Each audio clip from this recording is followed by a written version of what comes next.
La notion d'être et de co-créer ensemble a toujours fait émerger des étincelles dans mon cœur. C'est ensemble qui nous permet, un humain à la fois, d'écrire de nouveaux récits pour nos aujourd'hui et nos demain, des récits inspirés, teintés d'amour et de collaboration. Alors, dans un élan naturel de partage, cet espace naît enfin, un espace de réflexion, de partage, d'échange, d'écoute, sans montage et sans flafla. Un moment qu'on passe ensemble pour explorer, ressentir et expérimenter de nouvelles façons d'être et de faire pour nos aujourd'hui et nos demain. Bienvenue dans le podcast Ensemble Demain, un podcast animé par Soenco avec moi, Sophia, au micro. Un espace dédié à l'exploration de thématiques variées, d'idées, d'initiatives qui nous ouvrent le regard, celui qu'on porte sur soi, sur les autres et sur le monde. Ici, il n'y a pas de vérité, il n'y a pas de certitude, il y a juste des ressentis partagés, des perspectives, des voies de réflexion, des récits pour inspirer positivement le changement. Parce que j'ai cette conviction profonde que c'est dans le ensemble, dans une démarche de connexion à la fois individuelle et collective, qu'on est en mesure de réimaginer le monde autrement. Un monde plus humain, plus juste, plus en santé, plus vivant.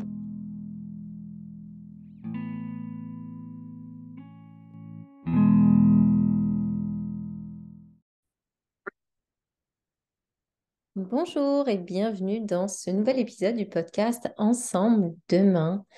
Dans cet épisode, j'ai envie de plonger dans le vaste sujet du numérique, de cette vie virtuelle qu'on se crée, de cette forme de révolution qu'on vit en tant qu'humain et en tant que société dans cette ère du numérique, dans cette ère du virtuel.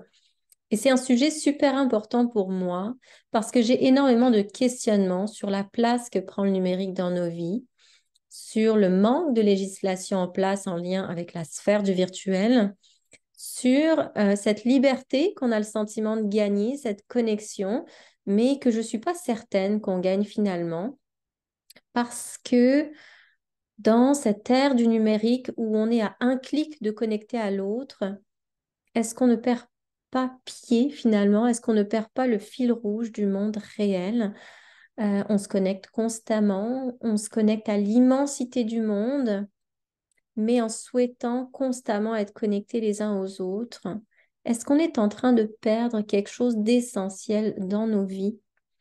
Alors j'avais envie de faire ce retour vers le réel, ce plongeon dans le virtuel et ce retour vers le réel et d'explorer euh, avec vous un petit peu les questionnements que j'ai en ce sens. Donc, c'est à la fois un épisode qui amène des réflexions, mais qui va aussi dans l'intimité de ce que je peux vivre moi en tant qu'humaine, en tant qu'entrepreneur. Puis en tant que maman aussi, parce que c'est un enjeu qui me touche beaucoup déjà parce que j'ai des enfants, parce que j'observe aussi autour de moi tous ces enfants très jeunes qui sont plongés dans leurs écrans, euh, leur petite face figée, trop concentrée.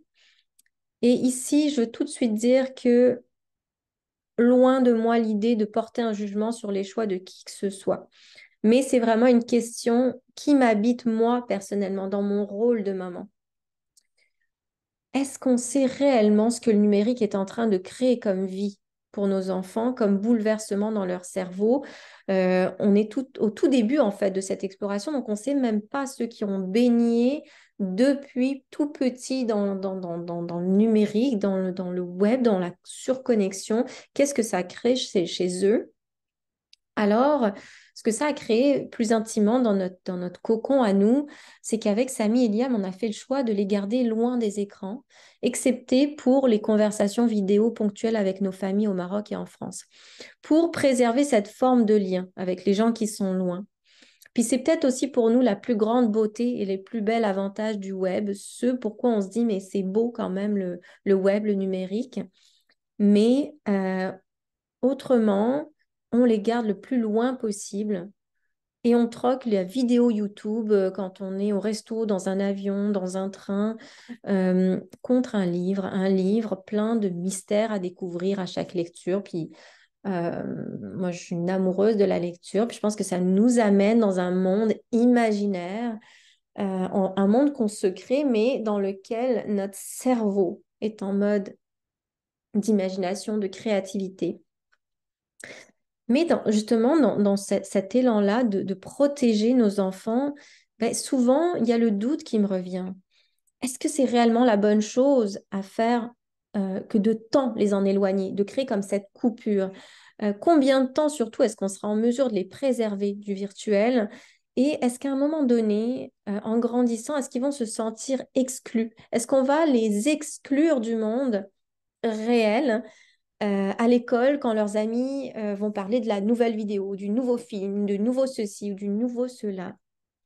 Alors, il y a tous ces questionnements qui viennent un petit peu nourrir cette réflexion que je porte sur le virtuel, le numérique, puis sur ce retour essentiel pour moi au réel.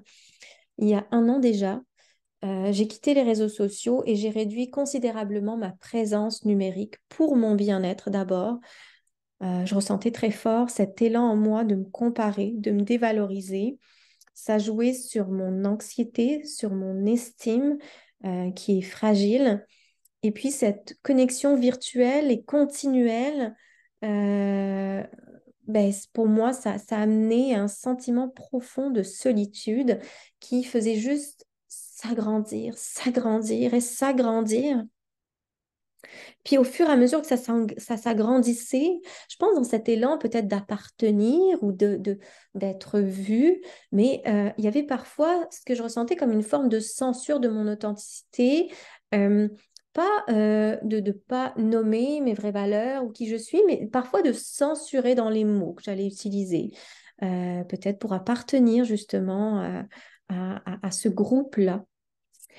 Et je sais pas, à un moment donné, je ne pouvais plus. Ma deuxième maternité m'a amenée dans plus de détresse psychologique en ce sens, dans plus d'anxiété. Et aujourd'hui, loin des réseaux, le plus loin possible aussi au quotidien du numérique, je revisite une autre forme euh, de présence, de sérénité, d'expérience face à la vie. Et même si rien n'est parfait, pour moi, cette année, en dehors de la roue incessante et bruyante des réseaux, a été la plus belle décision de mon année. Puis, j'irais peut-être même jusqu'à dire de ma vie, de ma vie. De ma vie en lien avec ma santé mentale, en fait. Puis attention là, vraiment, c'est important pour moi de mettre de la nuance. Ce que j'ai fait comme choix ne veut pas dire que c'est le choix qui est juste pour tout le monde. Et attention aussi, il y a de la beauté sur le web. Et puis c'est pour ça que j'ai mis autant de temps et que j'ai eu autant de mal à m'en détacher. Parce qu'il y a ces causes importantes qu'on arrive à porter via le web. Ce ralliement qu'on amène avec les jeunes et les moins jeunes autour des causes importantes, ces revendications de notre liberté individuelle et collective au travers les grands influenceurs du web. Puis ces humains fantastiques avec qui j'ai eu la chance de créer un lien d'abord grâce au virtuel.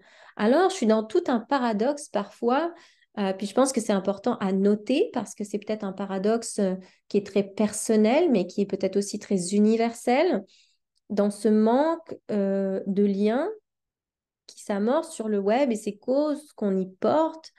Euh, et toute cette noirceur que les réseaux apportent, ben, il y a toute cette beauté, le fait que ça me permet finalement d'être en lien avec ma famille, que d'être dans le monde virtuel et que s'il n'y avait pas le virtuel, je ne pourrais pas voir mes parents, je ne pourrais pas leur parler si souvent. Donc, il y a vraiment ce paradoxe que je vis et donc qui nourrit cette réflexion à nouveau. Donc, plusieurs éléments qui nourrissent cette réflexion. Euh, Puis il y a le livre Alone Together de Sherry Turkle, je ne sais pas si on prononce ça comme ça, qui va nommer cet élément important que la technologie va créer une illusion d'être connectée, mais que finalement, en aucun cas, elle ne peut remplacer les véritables interactions en face à face. Et j'avais ce constat-là important avant de quitter les réseaux, que c'était, notamment avec la pandémie, tellement plus simple de se parler en ligne, via texto, via Messenger, qu'on prenait même plus le temps de se voir en vrai, même si on était à quelques kilomètres. Alors oui, ça me permet de garder un lien avec ma famille qui est loin, vraiment loin, mais j'ai la sensation de perdre tout lieu avec ceux qui sont là, tout proches, à quelques kilomètres de moi.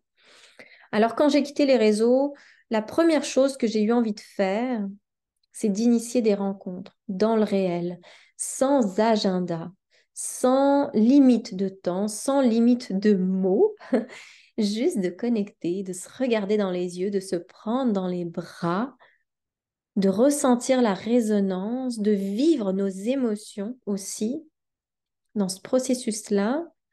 Et puis, dans son livre Alone Together, l'auteur va explorer justement cet impact-là profond de la technologie sur nos vies sociales et émotionnelles et comment justement ça transforme notre relation avec les autres et même avec nous-mêmes.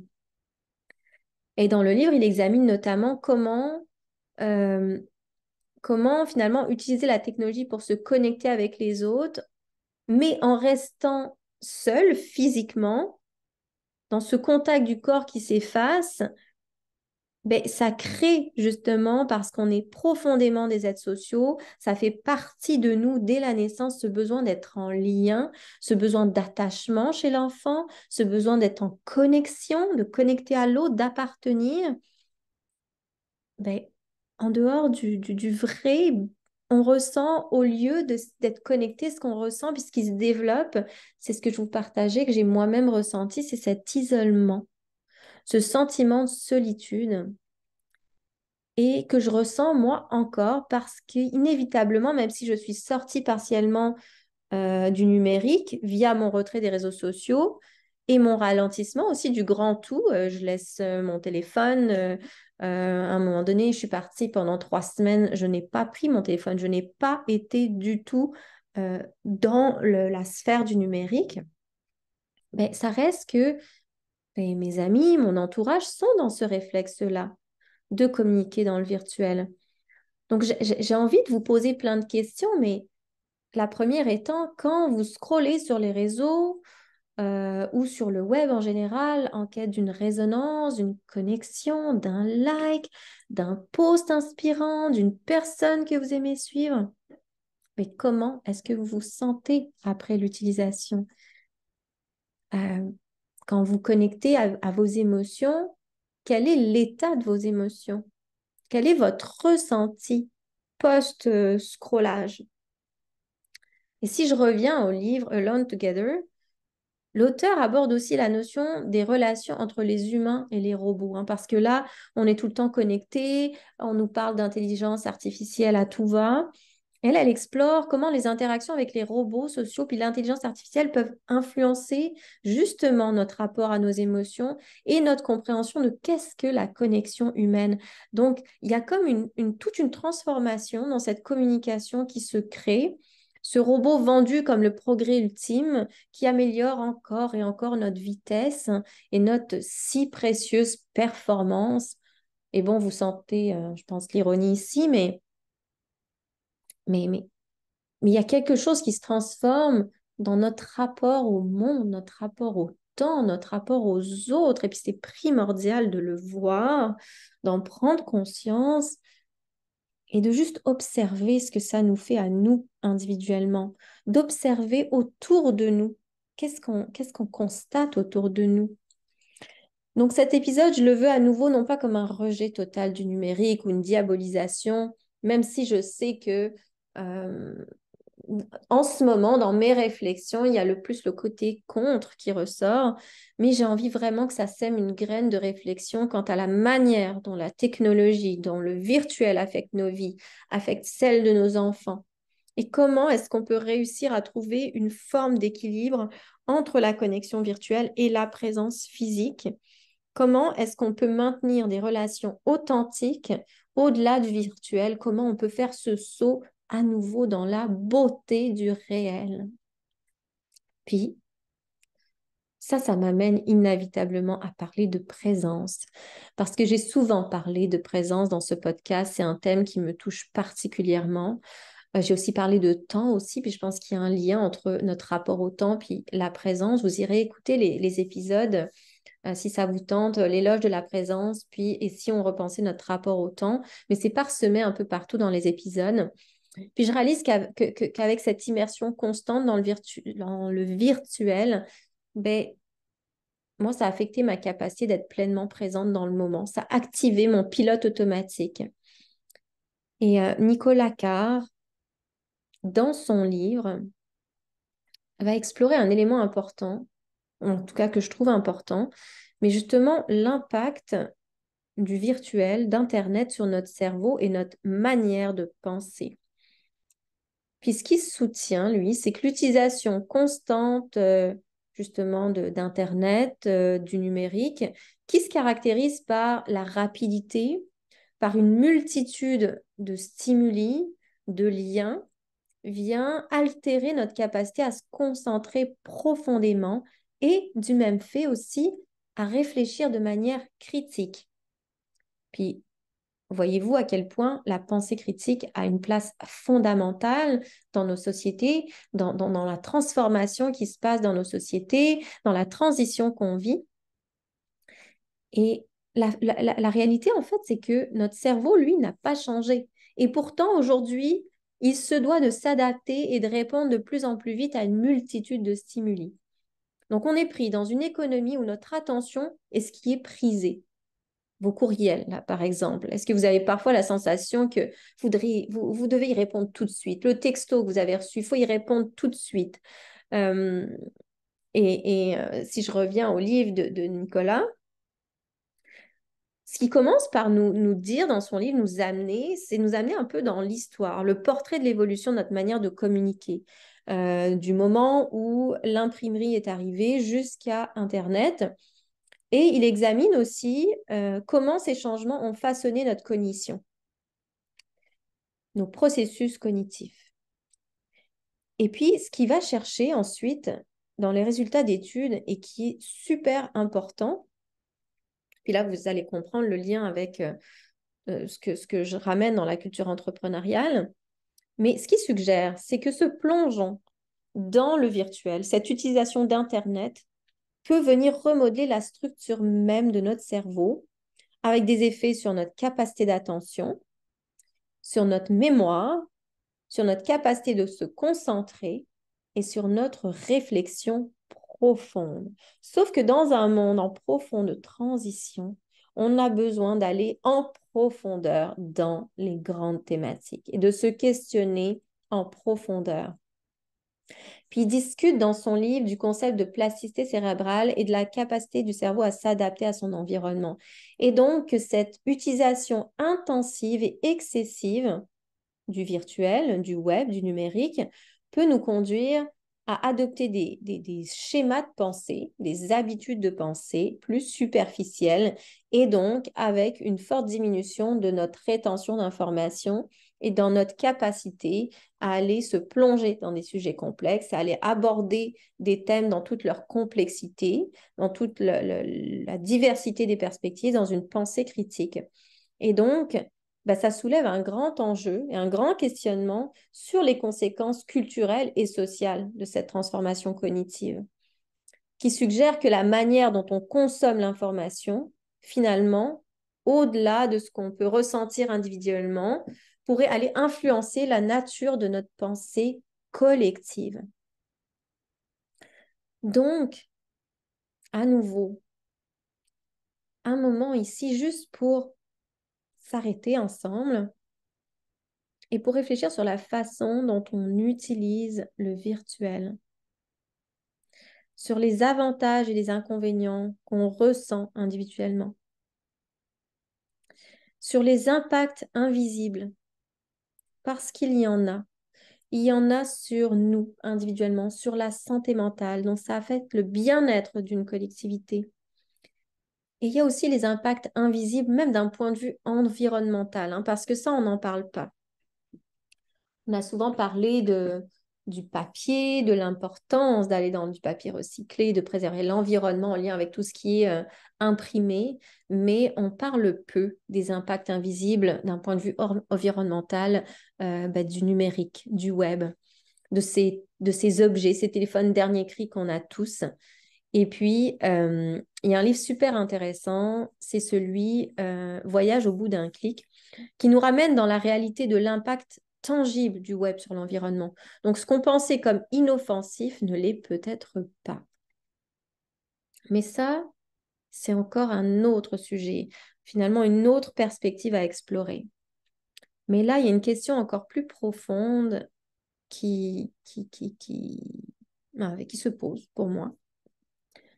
Une autre grande question, une question fondamentale, c'est qu'on sait ce qu'on gagne dans ce monde virtuel, ces luttes où on se rassemble, ces connexions lointaines qu'on retrouve, qu'on préserve, ces liens qu'on amorce, ces inspirations qu'on retrouve, ce sentiment d'être plus informé de ce qui se passe dans le monde et peut-être de cet élan d'agir, de cette capacité d'agir.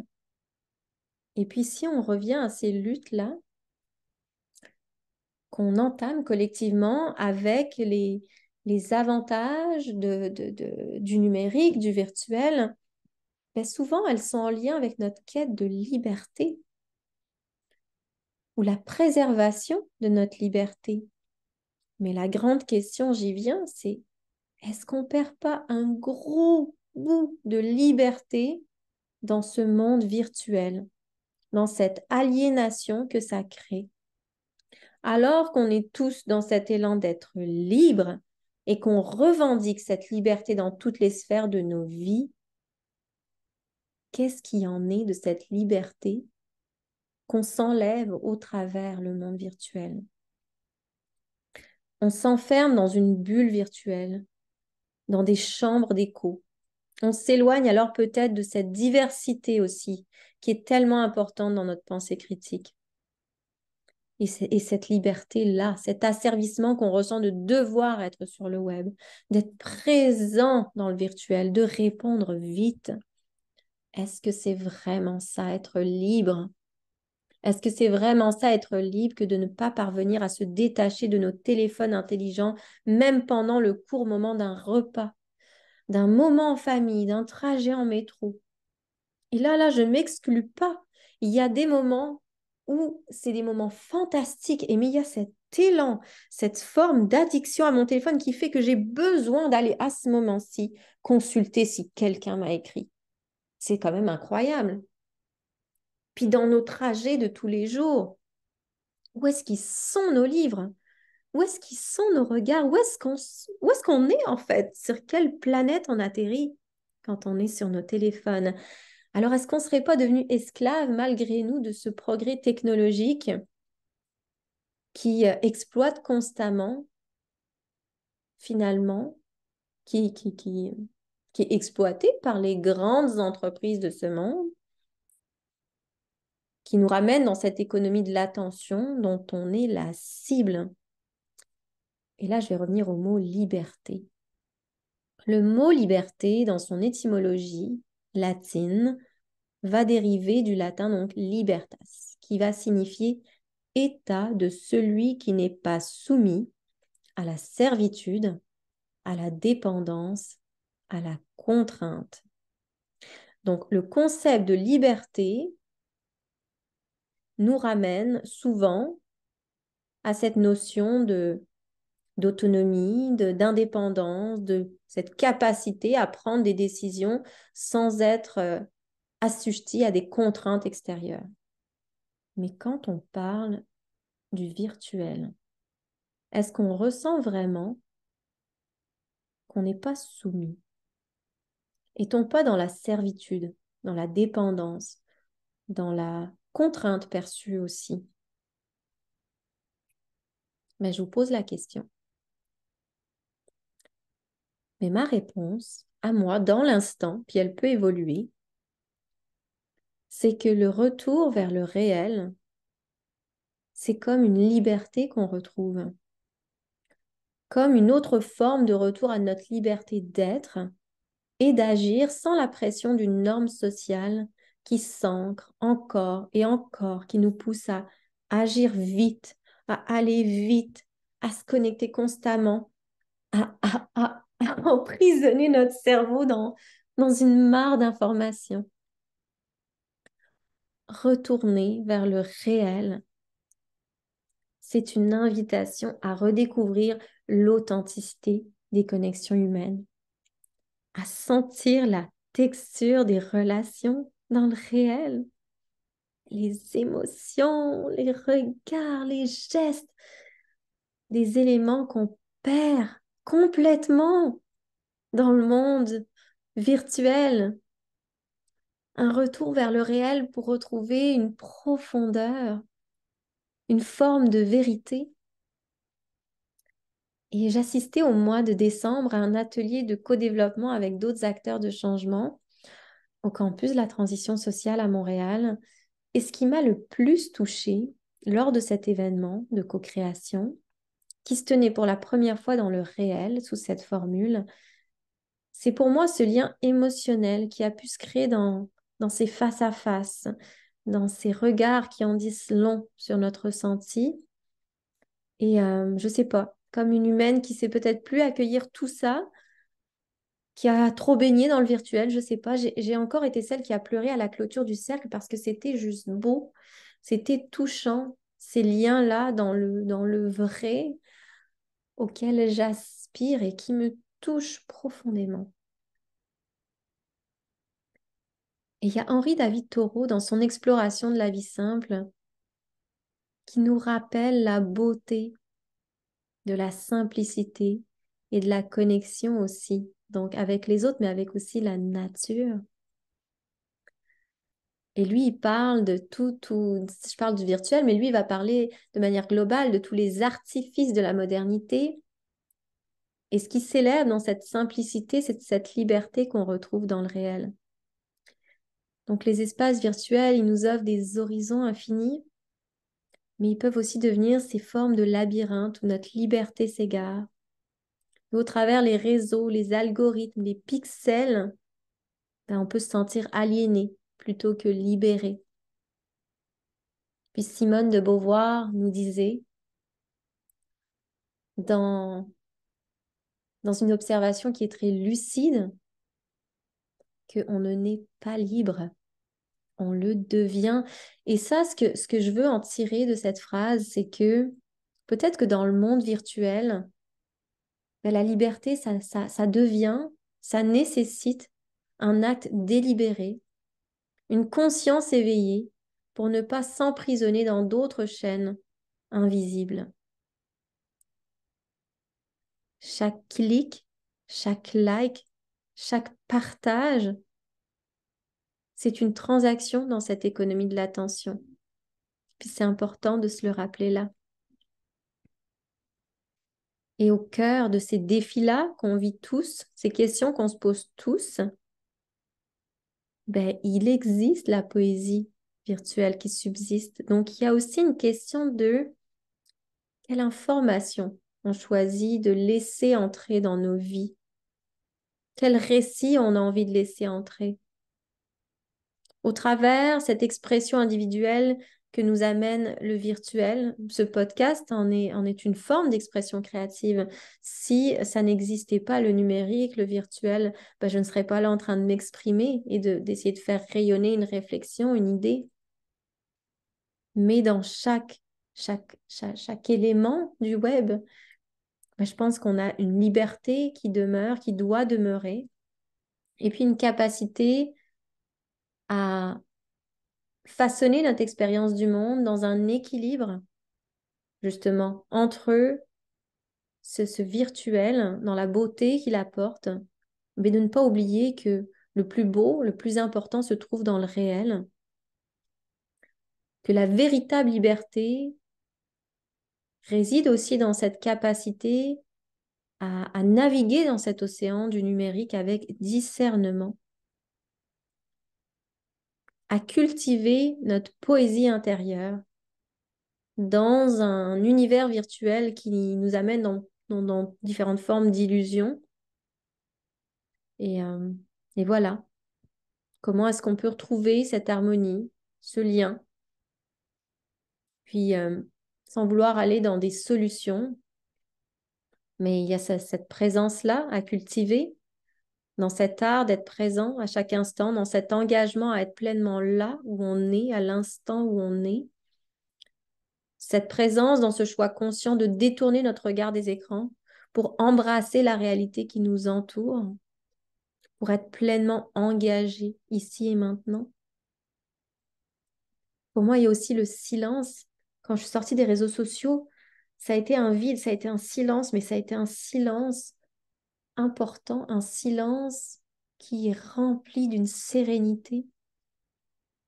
Loin des notifications, il y a quelque chose qui se trouve, il y a un vide, il y a un silence qui est transformateur, qui est créateur, parce que ça permet d'écouter ce qu'on porte en nous, de, de rétablir une forme de dialogue authentique avec nous-mêmes et avec les autres.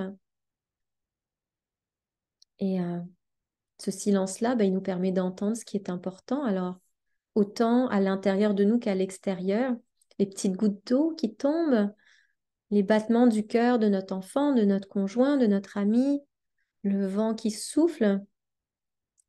Donc, j'ai envie de vous inviter à plonger, à sauter dans le réel à nouveau, à le ramener au cœur de la beauté de votre vie, au cœur de votre vie, ce réel-là, sans nécessairement renoncer à la technologie, mais juste en revenant à cette liberté d'être humain, à voir la beauté du virtuel, mais ne pas s'y enfermer, à redécouvrir la simplicité, la profondeur de la vie réelle, à être présent, à être vivant. Alors, voilà, c'est un petit peu ça, je pense que j'avais envie de partager. Je pense que pour clôturer, si on s'en va encore plus dans des actes concrets, ça peut être de limiter votre temps d'écran délibérément pour redonner la priorité à des interactions en personne, d'initier des moments justement en personne où vous laissez votre téléphone de côté, d'intégrer des moments de pleine conscience dans votre journée, informellement, formellement, au travers d'une méditation, une marche, une course.